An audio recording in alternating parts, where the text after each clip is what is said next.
to The Independent Musician.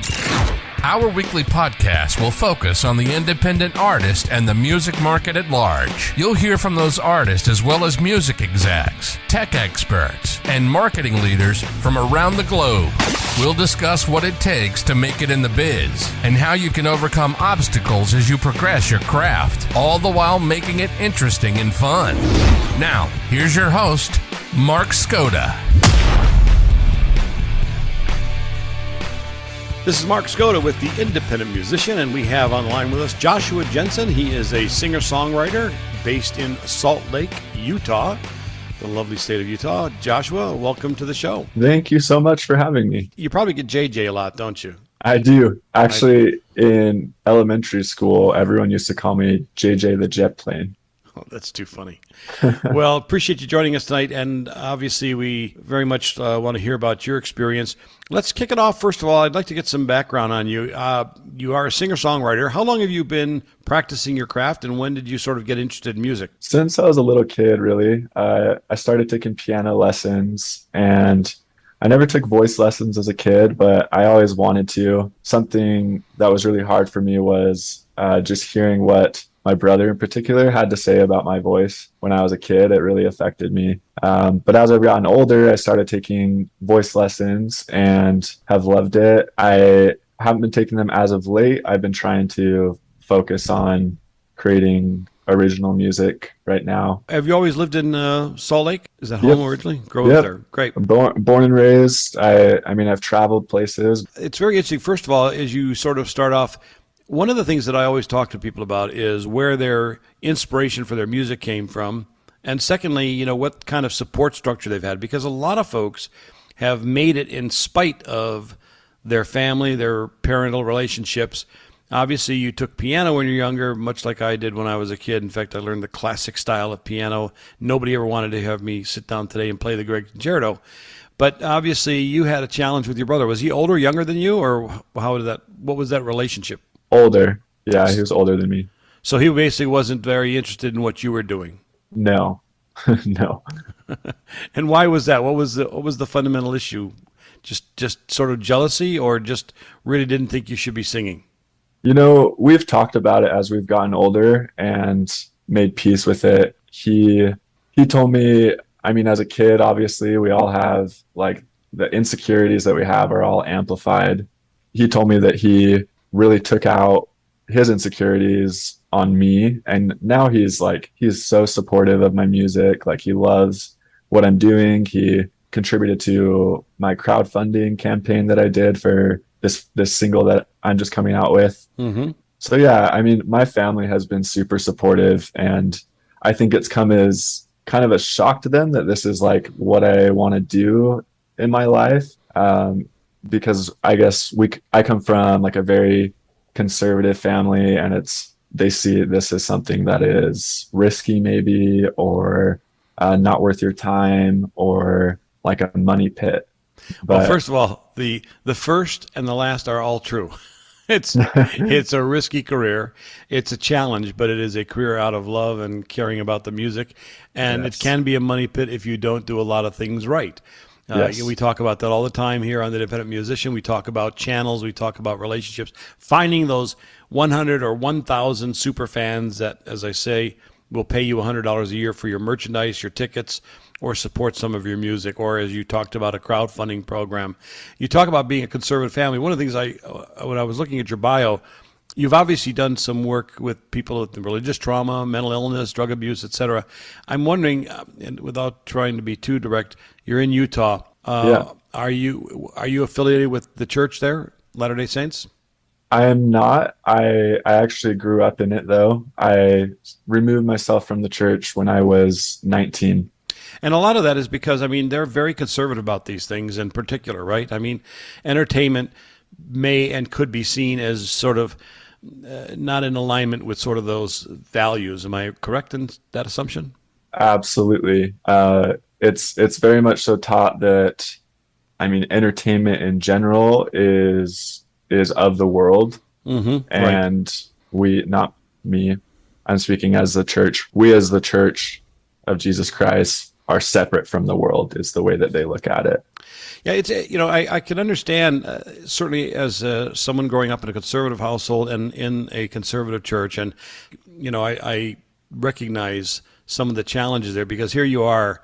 On one side, you've got a brother as you're in your youth who is antagonizing you for your desire to sing. And then you have the entire culture of your church life at that point in time telling you that this isn't appropriate for a person of the church. And yet your parents now support that. And of course, unfortunately, you have to remove yourself sometimes from those situations. I spent some time in a Baptist church. I used to joke I'm actually a Catholic, which means I actually could have wine with my communion. But oh, that's amazing, right? So having grown up a cradle Catholic, and I'm in the Catholic Church today, for me it's an alignment with where I am in my life and my values, and certainly understanding the challenges of churches everywhere. That is fundamental, right?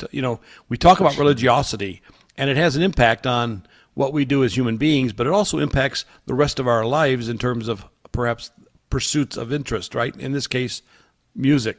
And you talk about that, I think, in your music a little bit as you sort of try to provide some philosophical perspective about your journey and then how that relates to people perhaps similarly finding challenges, whether it's their church or whether their addiction or certainly their sex lives, et cetera. I mean, those are those sort of the themes that tend to inform your music at this point? Absolutely. That's my primary focus. I really just want to create a space for people who are struggling in general, whether that's religious trauma, whether that's been they're struggling with drug abuse, whether it's been chronic mental illness, whether they just feel alone in the world. I want to create a space where, I mean, not all my music is going to be happy music. I would love to have a lot of uplifting songs for people, but also I think it's also important because people tend to numb out their feelings a lot nowadays with other things. I think it's important to also try and create music that makes people cry and like touches their soul and makes them realize something about themselves, realize that they're worthy of love, realize that they are more than whatever challenge they're going through, that they are more than whatever labels people have put on them. In today's world, we have the cancel culture all about us. We have so many challenges, frankly, to our behaviors and perspectives of people and sort of imprinting us, telling us how we should think. I grew up at a time when we were all about sex, drugs, and rock and roll. I use that loosely in the sense that there was music in the 60s and 70s was really about social consciousness. At the time, it was about the Vietnam War. It was about the civil rights movement. These were major challenges to social and society, the fabric of society, and to individuals. And so music tended to address that both in lyrics and in the music itself. Today, I think we have many issues. You rightly point out, I mean, we had almost 2 years in which we had shutdowns of various sorts of matter all over the country. We had the issue of masking. We had family members against family members based on who was vaxxed and who wasn't. We have created in this last couple of years a society which is more divided than ever and certainly is in more pain in many cases, not only within families but within communities. And I think one of the things that I observed is that music can be a unifying element. It doesn't have to be judgmental, as you point out. And certainly I think even in your context of your experience, you can bring a sensitivity to your music that perhaps communicates that pain, but also how you overcame it and ultimately how you reconcile it. That is always life's journey, right? It's about experiencing one's pain and certainly ultimately how that influences and addresses how you behave, and then ultimately how you overcame that and how you share that with other people so that they can learn perhaps from your experience. It seemed to me as I listened to a couple of your singles, that's sort of where you're headed, what you're attempting to do. And I listen to your music, and it doesn't match up with your demeanor on this interview. Quite frankly, you're much more reserved than you are in your music. So it seems to me also that music is an outlet for your emotion that you tend perhaps keep more under wraps in the day-to-day activity of your life. Is that a fair observation? Absolutely. I mean, my coworkers, everyone in my life can attest to, I tend to be a very quiet and reserved person. And it's not because I don't like people. It's not because I am like a mean person. It's because I feel very emotionally overwhelmed on a daily basis. And it's sometimes it's hard for me to convey all of that to people, and especially people who I feel like I don't know very well. But I think music for me definitely has been a therapeutic outlet, and it's something that I'm more willing to share with people than to just like outright talk about what I'm going through, because it's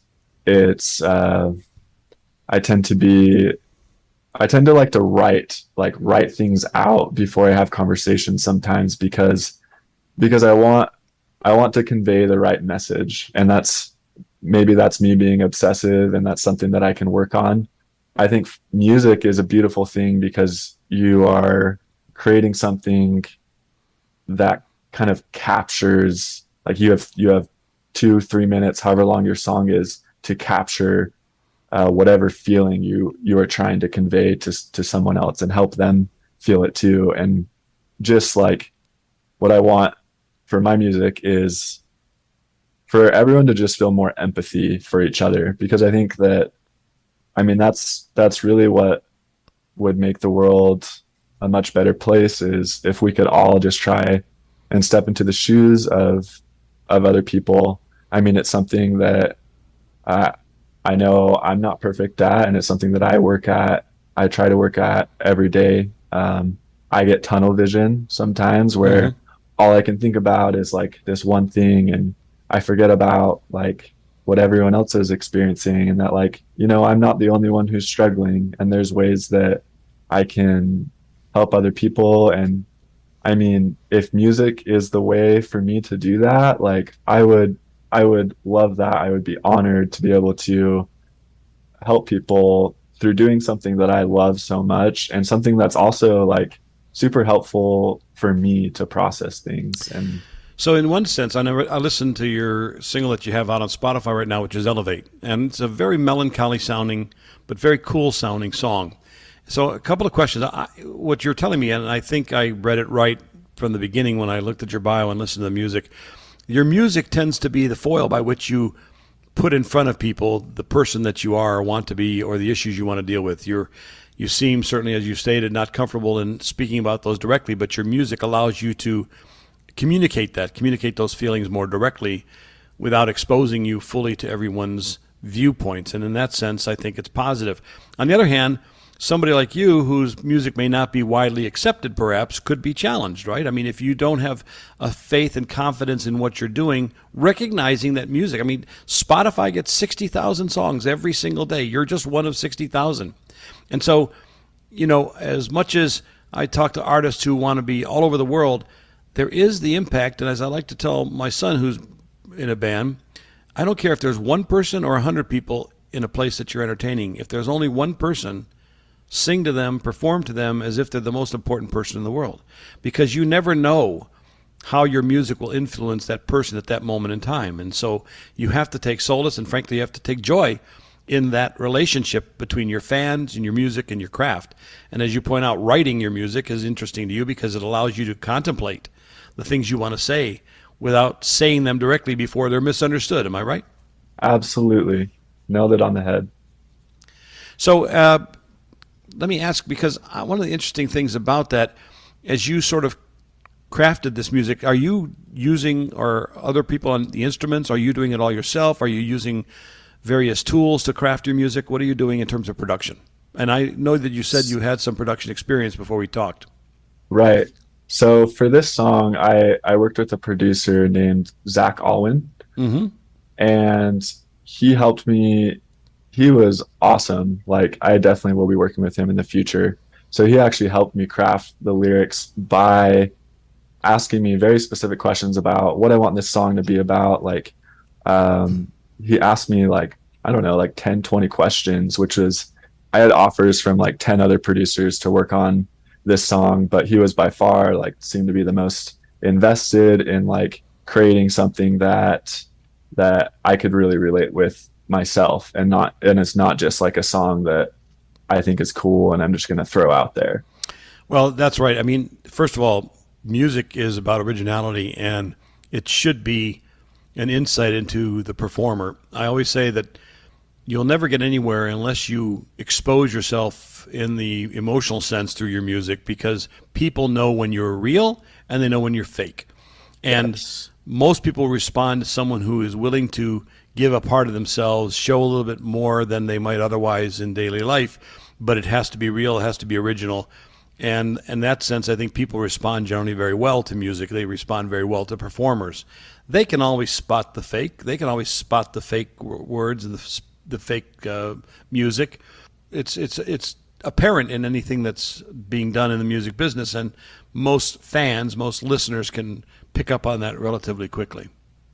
Absolutely. Yeah.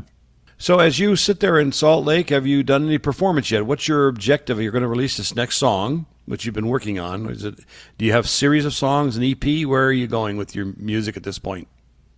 So right now my goal is to create an entire album on mental health. I really want to get studio time doing that. I recorded this song from home, actually, just using all of my equipment.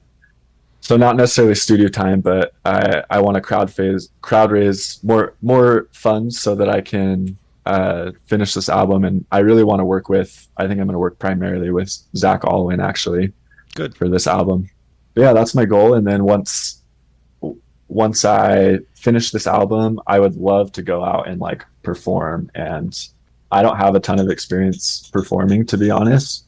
I've done like karaoke bars and stuff, and that's Sure. always been fun, but it's definitely something that I've wanted to do. And it's scary though. I mean, it's super scary, but I'm becoming more and more comfortable with my voice. And I think getting this song done really boosted my confidence in my natural voice, because I felt like in the past I've used so much auto tune on, like, I do a ton of covers, and that's something that is kind of just for fun for me. Sure. And on those covers, like, I use so much auto tune, like way too much auto tune, just because I think it sounds cool. Right. And there's all these cool Right. effects you can throw on there. But like this song, it was like pretty much my raw voice. And that's what I want to do. I don't want to be an artist who doesn't sound the same live as they do in recordings. And I know that that's hard to do, but for me, like, that's also part of accepting myself and like not hiding behind some software. Right. Well, I think at the end of the day, that's absolutely correct. I think that, one of the reasons that bands tour and frankly are enjoyed by their fans is because they're actually able to play the music that they write and perform the music. And even the guys that are now in their 70s and touring, the Rolling Stones just finished up their European tour. I know the Doobie Brothers are going to be down here in Memphis, just about 3 hours west of us, over the weekend. These are bands that I grew up with, and it's interesting to me that they still perform to huge crowds, largely because of the fact that they can entertain and they can share their experience and some of the great music they put forward.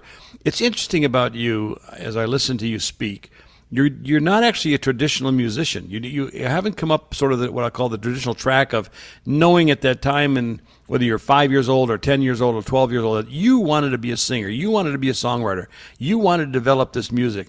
You really, it seems to me, have come at this from a different point of view, that as you began to build your knowledge of music and some of the tools, that it began to allow you to communicate the things that you were experiencing in life and the things that you were feeling, rather than the passion for the music itself. Is that a fair assessment of where you are? Yes. I mean, I would say I do have a passion for the music itself.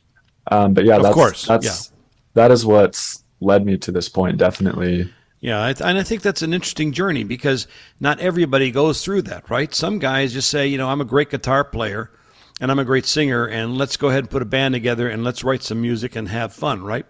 The garage band starting off as a teenager. Some of them are just, naturally talented and have the ability to sort of create great music. Some artists want somebody else to write all their music and they just want to perform. And here you are, you're sort of moving along this path of learning your craft, building a repertoire, and ultimately performing. And I would tell you that what's going to be critical for you when you decide what success is, and I think that's important for you to share with our audience, because what is success may be very different for Josh than it is for other people. It may not be earning $1 million or $100,000 a year doing your music, but it may be influencing a lot of people who are going through something similar to your own experience in life, who embrace and enjoy your music. And I think that's a decision you ultimately have to make, because if you're up on performing, it's a whole different gig, man. I mean, It is all about getting on that stage and leaving it all on the stage.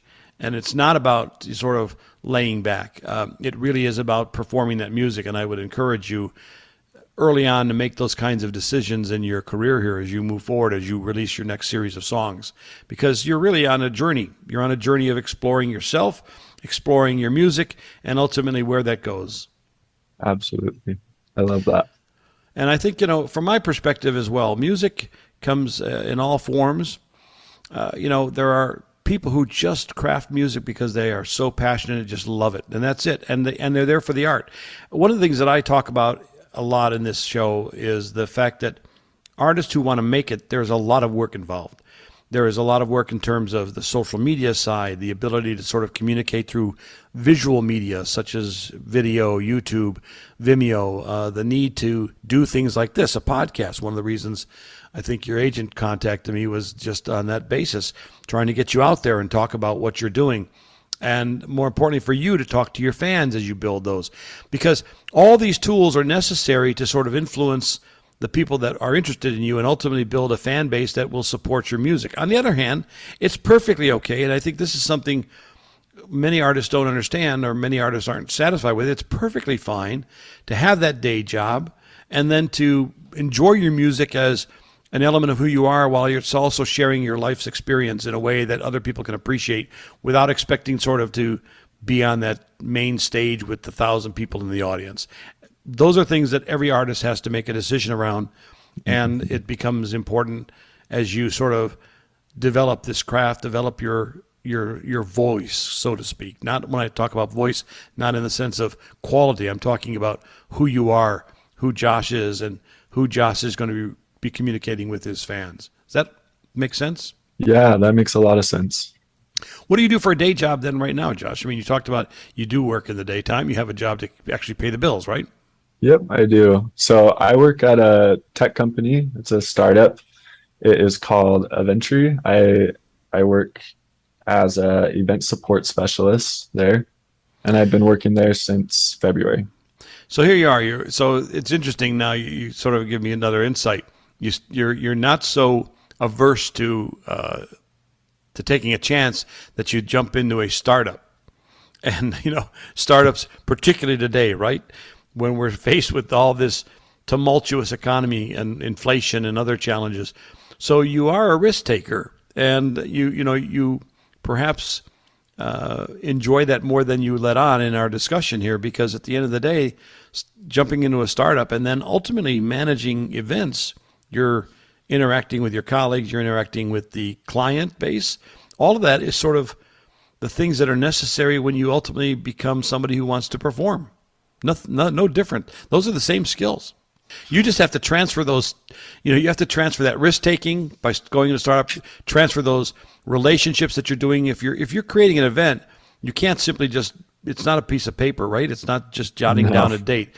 It's actually talking to people, scheduling, negotiating rates, then making sure that people show up, whether it's one person or 10 people or 100, doesn't matter. So you need to think about how do you communicate that element, those elements of your role, and then how do you make those transition to sitting on a stage, ultimately with a guitar or maybe with a track to begin with, And by the way, that's not bad, because people do that all the time. They take their backing track without the vocals and they do their live vocals. Or maybe they have a acoustic guitar player who joins them.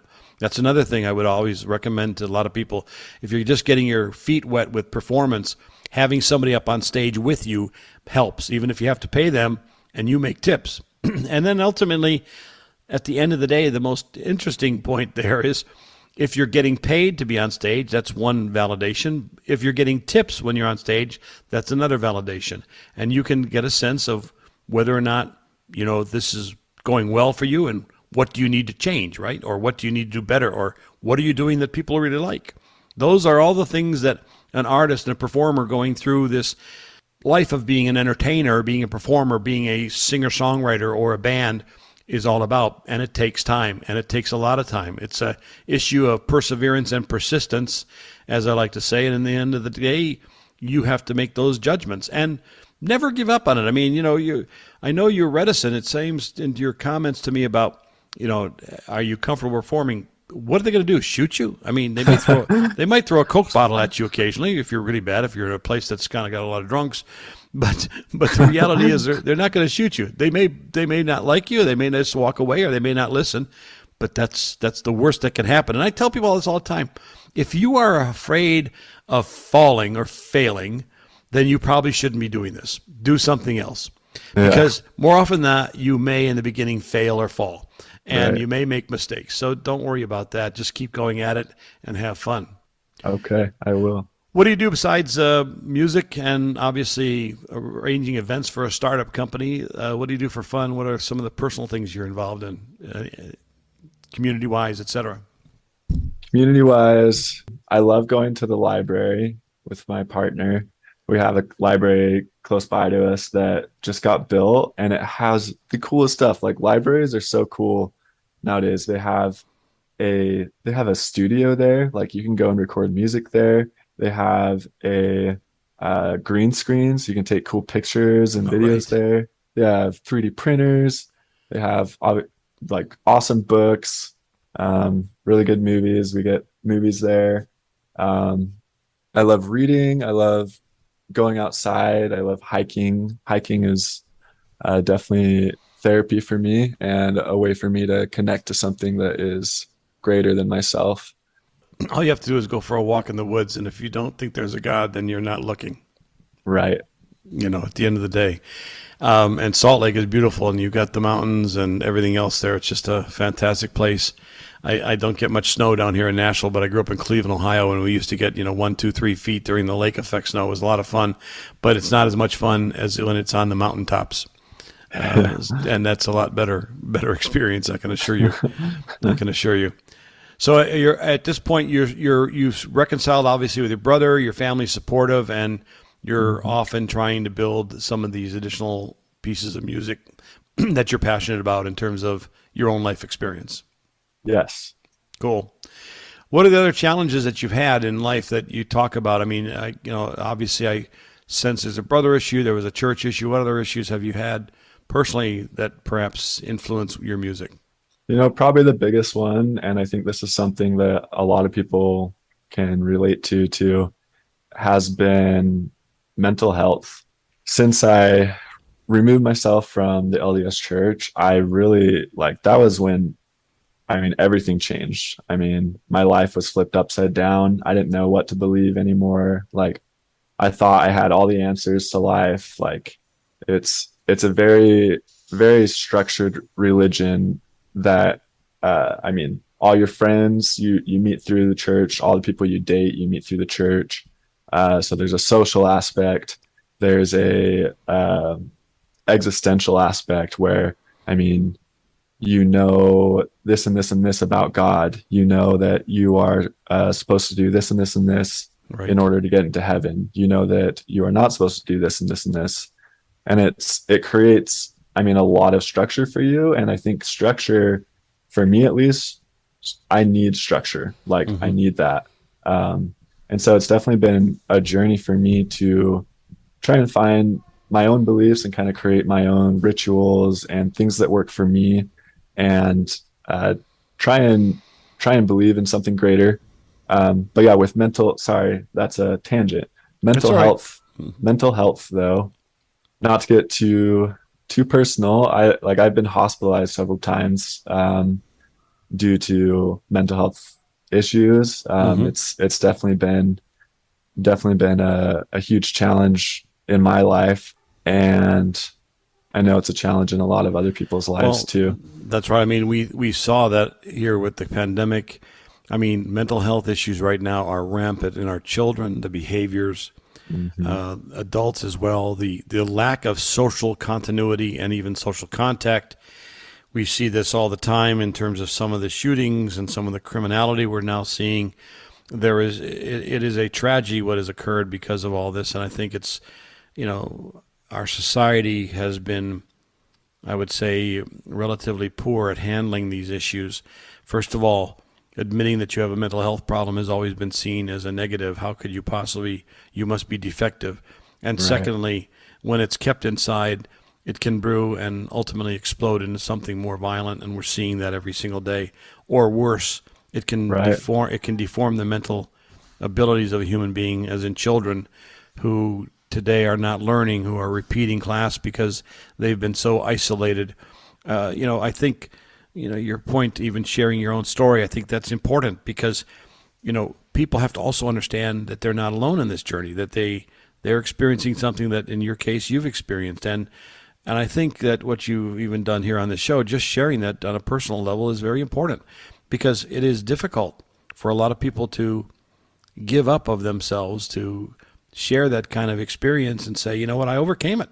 I'm through it. And I did certain things that helped me. And I'm still on that journey. I don't have it all down pat, but I'm also ministering through my music and hoping that I can connect with other people who have similar experiences. And I think that's admirable. And I think if there's anything I would say to you, Josh, is that, continue to sort of use your music to make those connections, to communicate your story, share that story in a positive way, right? I mean, it's not, well, I was in the hospital and I was mentally ill. No, I had mental challenges, but you know what? I overcame them. And I have discovered through my music how to share how I overcame that with other people. That's powerful. That's a message that's uplifting, and one I think that you can craft within your overall musical release. So look, I'm sort of at the point where I've lectured perhaps enough. I appreciate your candor, and I understand how tough it is sometimes to do that. So you've been extremely generous with telling us about yourself and your life and the foibles that you face. But here you are. You're creating music. You're moving and embracing a new experience through your music. And I have to commend you for that. And I would say, at the end of the day, keep that up. I'll look forward to your next release. And I would tell you, when you're ready to release that EP, you have to hit me up again and we'll perhaps talk through that and play a little bit of that music on the show. Absolutely. I will. Well, I appreciate all your time, certainly, Josh. And I think at the end of the day here, keep doing what you're doing. Don't shy away from that. Learn how to use all those skills that you're building right now and put them together with respect to the efforts you're making, not only in communication, but also obviously in terms of just your own life experience. And I appreciate all your time this evening. This was Josh Jensen, a singer-songwriter from Salt Lake.